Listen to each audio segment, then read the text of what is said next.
لوگ نماز اس لیے شروع کرتے ہیں، کہتے ہیں میں 5 نمازیں بھی پڑھتا ہوں، میں صدقات بھی کرتا ہوں، کام میرا پھر نہیں چلتا. تو میں کہتا ہوں تمہیں پتہ ہی نہیں، نمازی کے لیے تو آزمائش ہے. جتنا جتنا ایمان کامل اتنی آزمائش بھی زیادہ. اور یہ میں اپنے پاس سے نہیں کہہ رہا.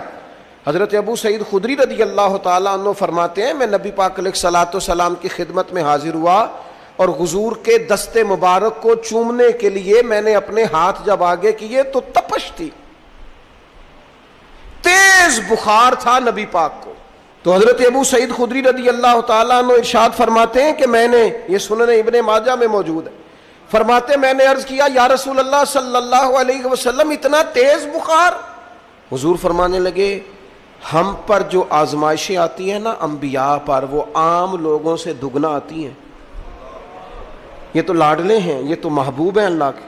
فرمایا عام لوگوں سے دگنی آزمائش آتی ہے، لیکن فرمایا ہمارا رب بڑا کریم ہے، ہمیں اجر بھی ڈبل ہی عطا کرتا ہے، ہمیں اجر بھی ڈبل ہی عطا کرتا ہے. تو حضرت ابو سعید خدری کہتے ہیں موقع اچھا تھا، میں نے ایک سوال بھی کر دیا. میں نے کہا یا رسول اللہ صلی اللہ علیہ وسلم بتائیے نا بھلا دنیا میں زیادہ آزمائشیں کن کو آتی ہیں؟ تو حضور فرمانے لگے سب سے زیادہ آزمائشیں اللہ کے انبیاء کو آتی ہیں، نبیوں کو آتی ہیں.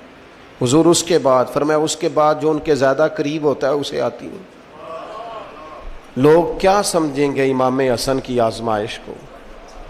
لوگ کیسے سمجھیں گے سیدنا امام حسین کی آزمائش کو؟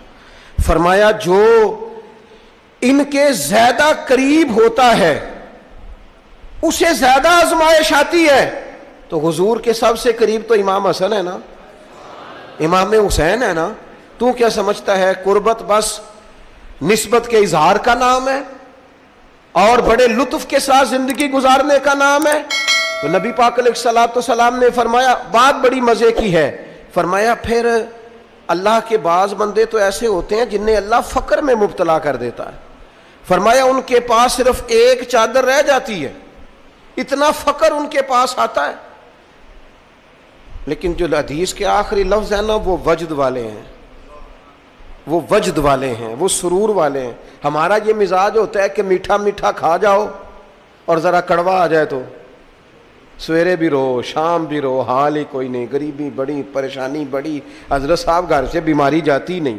اور جناب کیا بتائیں، بعض لوگ تو ایسے ہیں جن کی بات سن کے لگتا ہے زندگی میں کبھی سوئے ہی نہیں، اتنے بڑے بڑے دکھ سناتے ہیں. او خدا کی رحمت کا بھی تو ذکر کرنا، خدا نے جو تیرے اوپر انعامات کیے ان کا بھی تو ذکر کرنا. ان کا تذکرہ ہی نہیں کر رہا میرا بھائی.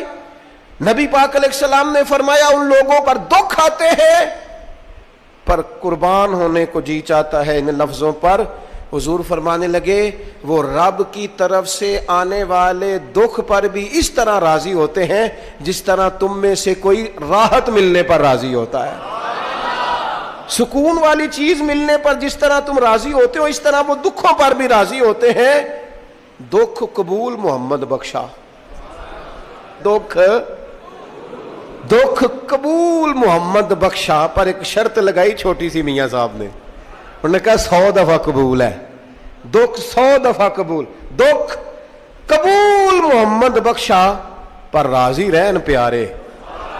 یہ شرط یہ ہے کہ تو راضی رہ، تو راضی رہ. دکھ قبول محمد بخشا، راضی رہن پیارے. اور حضرت سلطان صاحب کہنے لگے اساں کیتی ہے جان حوالے رب دے، ایسا عشق کمایا ہے اسی مرن تو پہلو ہی مر گیا، باہو تا مطلب نو پایا.